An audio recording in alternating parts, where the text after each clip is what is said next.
Hello everyone, welcome back to the Harshi DSC classes. ఈ వీడియోలో వచ్చేసి మనకు తెలుగు మెథడాలజీకి సంబంధించి భాషా మూల్యాంకనంలో ఉండేటటువంటి ప్రతి ఒక్కటి కూడా క్లియర్గా అయితే ఈ వీడియోలో ఎక్స్ప్లెయిన్ చేస్తున్నామండి.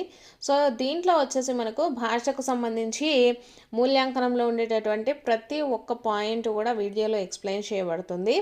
సో దీంట్లో వచ్చేసి మనకు ముఖ్యంగా నికష అంటే ఏంటి, అలాగే పరీక్ష అంటే ఏంటి, మాపనము, మూల్యాంకనం అంటే ఏంటి, నిరంతర సమగ్ర మూల్యాంకనానికి సంబంధించి మనకు కంపల్సరీ మెథడాలజీలో క్వశ్చన్ అనేది ఉంటుందండి తెలుగు మెథడాలజీకి సంబంధించి.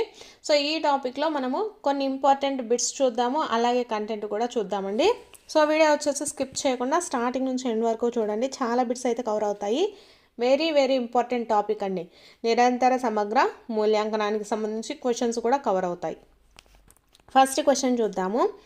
తరగతి గదిలో బోధించిన అంశాన్ని విద్యార్థి అర్థం చేసుకున్నాడో లేదో గ్రహించడానికి ఉపాధ్యాయుడికి ఉపయోగపడేది ఏది అనేసి ఇచ్చారండి.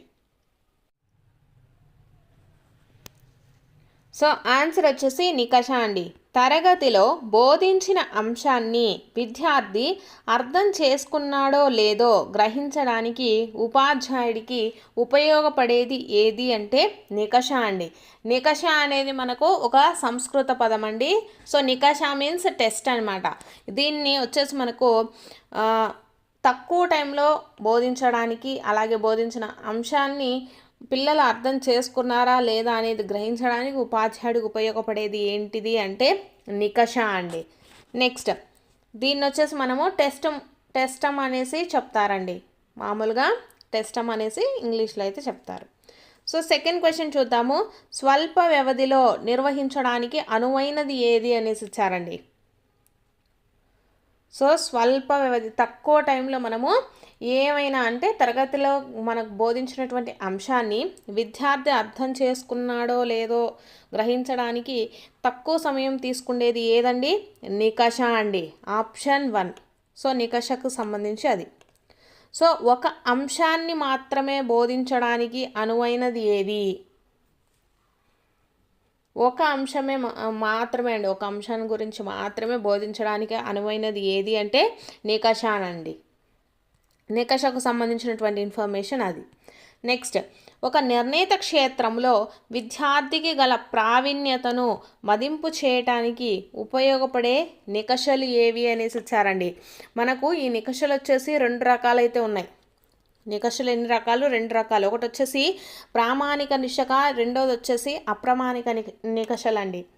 ప్రామాణిక నిశ అంటే ఏంటంటే ఒక నిర్ణీత క్షేత్రంలో తీసుకొని, అంటే ఒక సబ్జెక్ట్ కానీ లేకపోతే ఒక లెసన్ కానీ తీసుకొని విద్యార్థికి గల ప్రావీణ్యతను మదింపు చేయడానికి ఉపయోగపడేది ఏది అంటే ప్రామాణిక నిశ అనేది ఉపయోగపడుతుందండి. సో అప్రమాణిక నికష అంటే దీంట్లో చూసుకున్నట్లయితే సాధారణంగా ఇవి విద్యా విషయక ఉపలబ్ధి నికషలై ఉంటాయన్నమాట. అంటే దీంట్లో వచ్చేసి భాషాపరమైన సామర్థ్యాలు మొత్తం కూడా మనము అప్రమాణిక నిశలో కొలవచ్చండి. అంటే లిజనింగు, స్పీకింగు, రీడింగు, రైటింగు మొత్తం 4 రకాలైనటువంటి సామర్థ్యాలలో విద్యార్థులను పరీక్షించగలిగేటివి ఏవి అంటే అప్రమాణిక నికషలు. ఇక్కడ మనకేమిచ్చారు?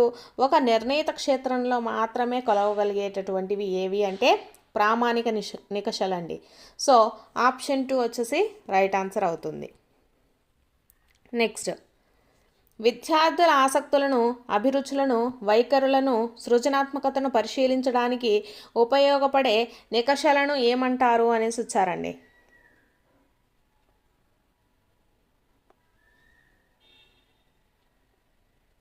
సో ఏమంటారు అంటే ప్రామాణిక నికషలు అంటారండి. విద్యార్థుల యొక్క ఆసక్తులు కానివ్వండి, అభిరుచులను, వైఖరులను, సృజనాత్మకతను పరిశీలించడానికి ఉపయోగపడే నికషలను ఏమంటారు? ప్రామాణిక నికషలు అనేసి అంటారు. సో ఇవన్నీ కూడా ప్రామాణిక నికషలన్నీ కూడా ఉపాధ్యాయ నిర్మిత నికషలండి, మనోవైజ్ఞానిక నికషలై ఉంటాయి. నెక్స్ట్ క్వశ్చన్, భాషాపరమైన సామర్థ్యాలను పరిశీలించడానికి ఉపయోగపడే నికష ఏది అనేసి ఇచ్చారండి. భాషాపరమైన సామర్థ్యాలు మీకు ఇందాకనే చెప్పాను. లిజనింగ్ కానీ, రైటింగ్ కానీ, స్పీకింగ్ కానీ, రీడింగ్ కానీ ఇవన్నీ మనకు ఏ సామర్థ్యాలండి? భాషాపరమైనటువంటి సామర్థ్యాలు అనమాట. సో ఇటువంటి సామర్థ్యాలను పరిశీలించడానికి ఉపయోగపడేవి ఏవి? అప్రామాణిక నికషలు. సో ఆప్షన్ 2 వచ్చేసి రైట్ ఆన్సర్. కానీ ఇక్కడ మీకు ఇందాక ఏం చెప్పాను?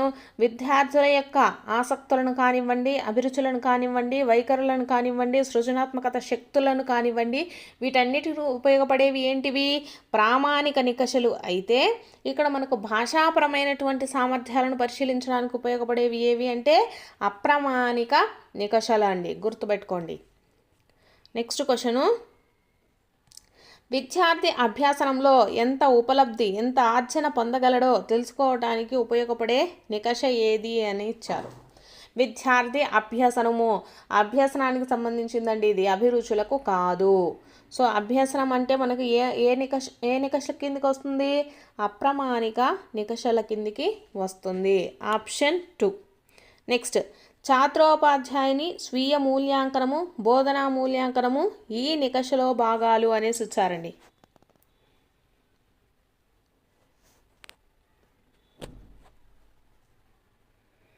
సో దేంట్లో ఉంటాయండి మనకు? ఛాత్రోపాధ్యాయుని యొక్క స్వీయ మూల్యాంకనం కానివ్వండి, బోధనా మూల్యాంకనం కానివ్వండి, మనకు ఏ నికషలో ఉంటాయి? ఇవన్నీ కూడా అప్రామాణిక నికష కిందికే వస్తాయి. Option 2 is the right answer. Next question, ఒక వస్తువు యొక్క గుణాన్ని, రూపాన్ని, పరిమాణాన్ని, స్వభావాన్ని ఒక ప్రామాణిక సూత్రం ద్వారా అంకెలతో జతపరిచి పోల్చగలిగే విధానాన్ని ఏమంటారు అనేసి ఇచ్చారండి.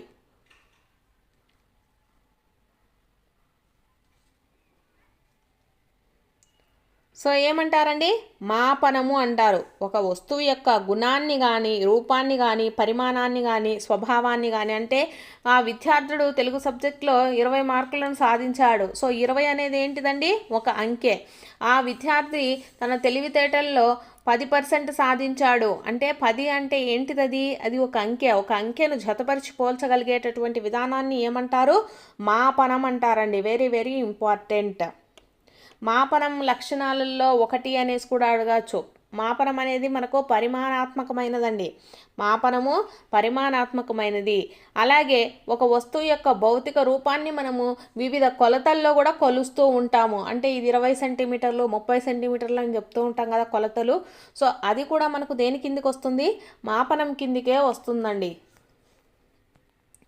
నెక్స్ట్, విద్యార్థి సాధనను మార్కుల రూపంలో కొలవగలడము, మార్కులు, నెంబర్, అంకెల రూపంలో కొలవగలడము ఏమవుతుందండి? మనం ఆల్రెడీ చెప్పినదేనండి, మాపనం అంటారు. ఆప్షన్ 3. నెక్స్ట్, కనబడే పరిమాణాత్మక వర్ణాలకే పరిమితమయ్యేది ఏది అనేసి ఇచ్చారండి. సో ఏదండి? మాపనం. కనపడే పరిమాణాత్మక వర్ణనలకే పరిమితమయ్యేది మాపనం అంటారండి. మాపనం అంటే కొలవటం అండి. పరీక్ష ద్వారా ఏదైతే కొలుస్తామో దానికి మనం ఒక సంఖ్యా రూపాన్ని అందించినట్లయితే దానిని ఏమంటామండి? మాపనం అంటారు. మాపనం అంటే మనకు కంటికి కనిపించేటటువంటి పరిమాణాన్ని కొలిచేది అనేసి అర్థం అండి. నెక్స్ట్, పరిగణము మదింపులనే ఇలా కూడా అంటారు అనేసి ఇచ్చారండి.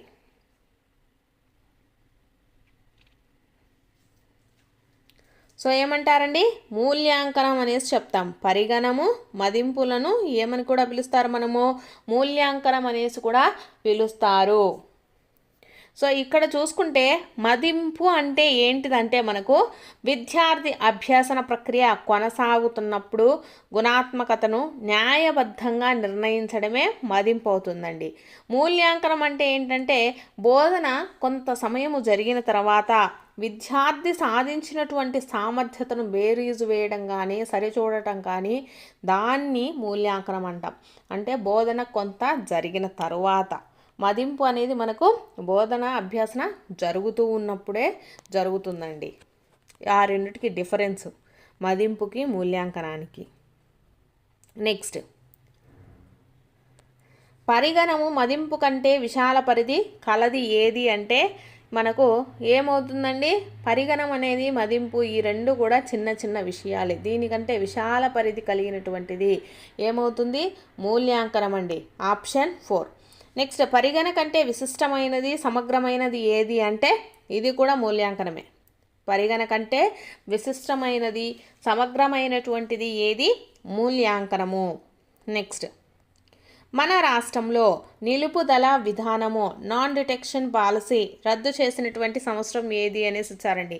అంటే ఎవరైతే పిల్లలు వాళ్ళు ఇప్పుడు 4th క్లాస్ ఫెయిల్ అయ్యారనుకోండి, మళ్ళీ 4th క్లాస్లోనే కూర్చోబెట్టకుండా వాళ్ళని 5th క్లాస్కి ప్రమోషన్ చేయటము, దాన్ని నాన్ డిటెన్షన్ పాలసీ అంటారండి. సో ఇటువంటి విధానాన్ని నిలుపుదల చేసినటువంటి, రద్దు చేసినటువంటి సంవత్సరం ఏది అనేసి అడుగుతున్నారు. సో ఏ సంవత్సరం అండి, 1971 సంవత్సరం అండి. నెక్స్ట్ క్వశ్చను,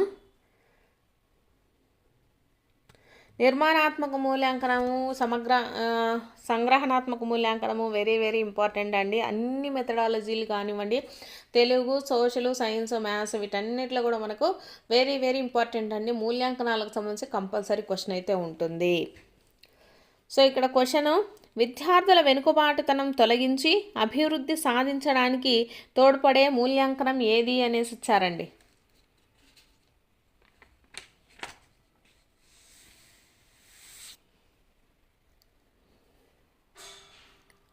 సో ఏ మూల్యాంకనం అండి, లోప నిర్ధారణ మూల్యాంకనము. మనకు విద్యార్థుల యొక్క వెనుకబాటుతనాన్ని తొలగించి అభివృద్ధి సాధించడానికి తోడ్పడే మూల్యాంకనం ఏది అంటే లోప నిర్ధారణ మూల్యాంకనము. లోప నిర్ధారణ మూల్యాంకనంలో వచ్చేసి మనకు విద్యార్థులు ఏ ఏ సామర్థ్యాల్లో వెనుకబడి ఉన్నారో దానికి గల కారణాలు కనుక్కొని నివారించడానికి ఉపాధ్యాయుడు తన బోధనా వ్యూహాలను నిర్మించుకొని విద్యార్థుల సామర్థ్యాలను అభివృద్ధి పరిచేటటువంటి మూల్యాంకనమే లోప నిర్ధారణ మూల్యాంకనం అండి. అంటే మనకు దేంట్లో తక్కువ వస్తున్నాయి అనేసి విద్యార్థిని పరిశీలించి అతను మార్కులు తక్కువగా రావడానికి గల కారణాలను విశ్లేషించి అతనిని ఒక సరైన బాటలో నిర్వహించడానికే ఉపయోగించేటటువంటి మూల్యాంకనం ఏది అంటే లోప నిర్ధారణ మూల్యాంకనం అండి. నెక్స్ట్ క్వశ్చను, విద్యార్థులకు కొన్ని ప్రమాణాలు నిర్ణయించి వారి విద్యా సమపార్జన స్థాయి నిర్ణయించిన విద్యా ప్రమాణాలతో సరితూగుతున్నదా లేదా అని తెలిపేది ఏది అనేసి ఇచ్చారండి. సో ఏది అంటే పరీక్ష అండి. పరీక్ష అంటే ఎలా ఉంటుంది, మనకు దీంట్లో కొన్ని విద్యా ప్రమాణాలు ఉంటాయి. ఆ విద్యా ప్రమాణాలను నిర్ణయించి విద్యార్థి ఆ విద్యా ప్రమాణాలను ఖచ్చితంగా పాటిస్తున్నాడా లేదా, అంతవరకు చేయగలుగుతున్నాడా లేదా అనేటటువంటి అంశాన్ని పరీక్షించడానికే ఈ పరీక్ష అనేటటువంటి దాన్ని పెట్టడం జరుగుతుందండి. విద్యార్థులు కొన్ని ప్రమాణాలకు నిర్ణయించి వారి విద్యా సముపార్జన స్థాయి నిర్ణయించిన విద్యా ప్రమాణాలతో సరితూగుతున్నదా లేదా అని తెలిపేటటువంటిది ఏది అంటే పరీక్ష. నెక్స్ట్ క్వశ్చను, ఉపాధ్యాయుడు తన విద్యార్థుల విద్యా సంబంధమైన విషయాలలో వెనుకబాటుతనాన్ని గల కారణాలు కనుగొని వాటిని నివారించే చర్యలను చేపట్టి వెనుకబాటుతనాన్ని తొలగించి వారిలో సామర్థ్యాలను పెంచే మూల్యాంకనం ఏది అనేసి ఇచ్చారండి. సో ఈ క్వశ్చన్ చాలాసార్లు మనల్ని అటు తిప్పి ఇటు తిప్పి అడుగుతూనే ఉంటారండి. సో ఏంటిదండి, ఈ మూల్యాంకనాన్ని ఏమంటాము, లోప నిర్ధారణ మూల్యాంకనం అంటాం. ఆప్షన్ 4. నెక్స్ట్ క్వశ్చను, స్వల్ప వ్యవధిలో నిర్వహించడానికి అనుకూలమైనది మరియు ఒక అంశాన్ని బోధించిన వెంటనే పరీక్షించడానికి అనువైనది ఏది అనేసి ఇచ్చారండి. కరెక్ట్ ఆన్సర్ వచ్చేసి నికష అండి. ఆప్షన్ 1. స్వల్ప వ్యవధిలో నిర్వహించడము, అలాగే ఒక అంశాన్ని బోధించిన వెంటనే పరీక్షించడానికి అనువైనది ఏంటిది, నికష. ఆప్షన్ 1 అండి. నెక్స్ట్ క్వశ్చను, మూల్యాంకనం మరియు పరీక్షల విషయంలో సరి అయినది కానీ అంశం ఏది అనేసి అడుగుతున్నారు.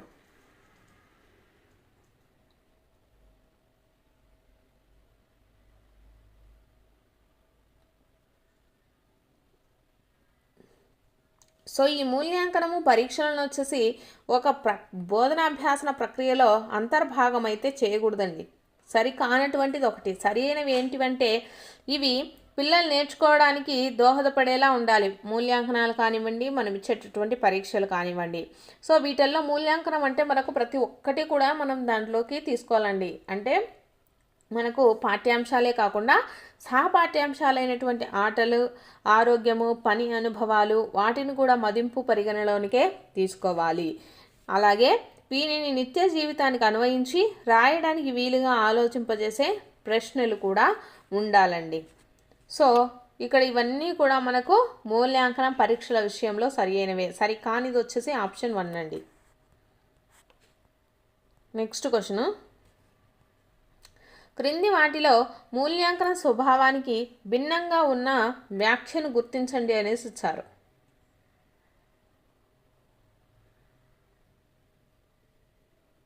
సో ఇక్కడ మూల్యాంకనం అంటే ఏంటండి? నేర్చుకోవడంలో భాగంగానే మూల్యాంకనము, నేర్చుకోవడాన్ని మెరుగుపరచడానికి మూల్యాంకనము, అభ్యాసనం యొక్క మూల్యాంకనం. సో ఇక్కడ నేర్చుకోవడంలో పోటీని పెంచడానికి మాత్రమే మూల్యాంకనం అనేసి ఇచ్చారు. ఇది రాంగ్ అండి. ఇది మూల్యాంకన స్వభావం కాదు. So option 4 is the right answer అండి. ఇవన్నీ కూడా మనకు మూల్యాంకన స్వభావానికి కరెక్ట్గా సూట్ అవుతాయి. భిన్నంగా ఉన్నది ఏది అంటే ఆప్షన్ 4. నెక్స్ట్,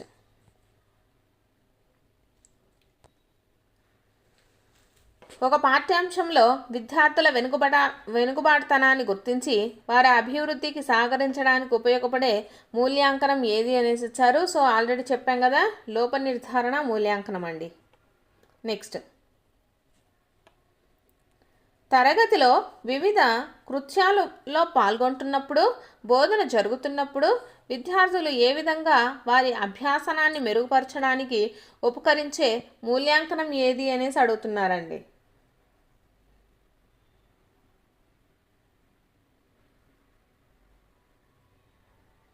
ఇది వచ్చేసి మనకు తరగతిలో వివిధ కృత్యాల్లో పాల్గొంటున్నప్పుడు, బోధన జరుగుతూ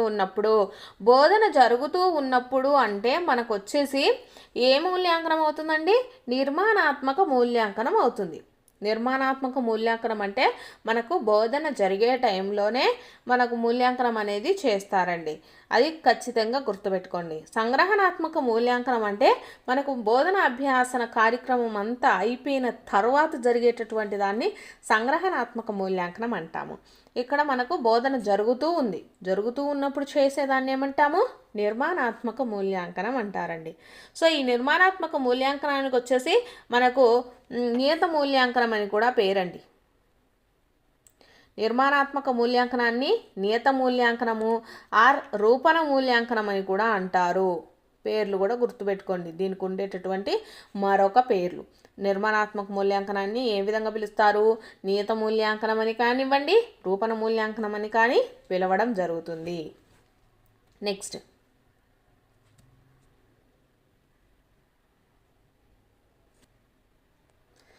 విద్యార్థి తనకెదురైన సన్నివేశాన్ని గురించి రాయడానికి ఉద్దేశించినటువంటి రికార్డు ఏది అనేసి ఇచ్చారండి.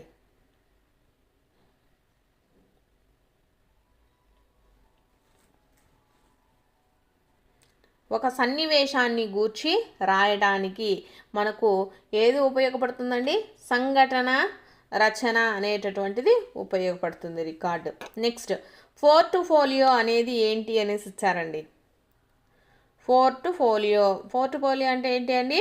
విద్యార్థులు చేసినటువంటి కృత్యాలు కానివ్వండి, ప్రదర్శనలు, పనితీరు వివరాలు కానివ్వండి, వీటిని దష్టము రూపచిత్రంలో కానీ రాయటంలో కానీ మనకు చేసి చూపించారనుకోండి, సో దాన్ని ఏమంటాము?